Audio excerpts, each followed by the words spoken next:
ہو رہے۔ السلام علیکم۔ کراچی میں زیر التوا ترقیاتی منصوبے شہریوں کی صحت کے لیے خطرہ بن گئے۔ شہر میں جاری ترقیاتی منصوبوں کی وجہ سے کراچی کی فضا میں مضر صحت ذرات میں اضافہ ہونے لگا۔ کیا آپ حالات حاضرہ سے آگاہی حاصل کرنا چاہتے ہیں؟ خبر کے پیچھے چھپے اصل حقائق جاننا چاہتے ہیں تو ابھی سبسکرائب کیجئے جلمل پاکستان کو اور ساتھ ہی گھنٹی کے نشان پر کلک کر دیں۔ آپ کو بتاتے چلیں کہ کراچی میں ترقیاتی منصوبے شہریوں کے لیے عذاب بن گئے۔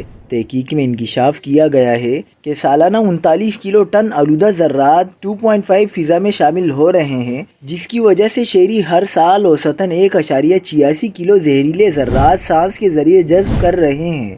شہر کی فضا میں 203 کلو ٹن کاربن مونو آکسائیڈ، 100 کلو ٹن سے زائد نائٹروجن آکسائیڈ اور 15.6 کلو ٹن سلفر ڈائی آکسائیڈ کا اخراج ہو رہا ہے، جس کی وجہ سے فضا خطرناک حد تک مضر صحت ہو چکی ہے۔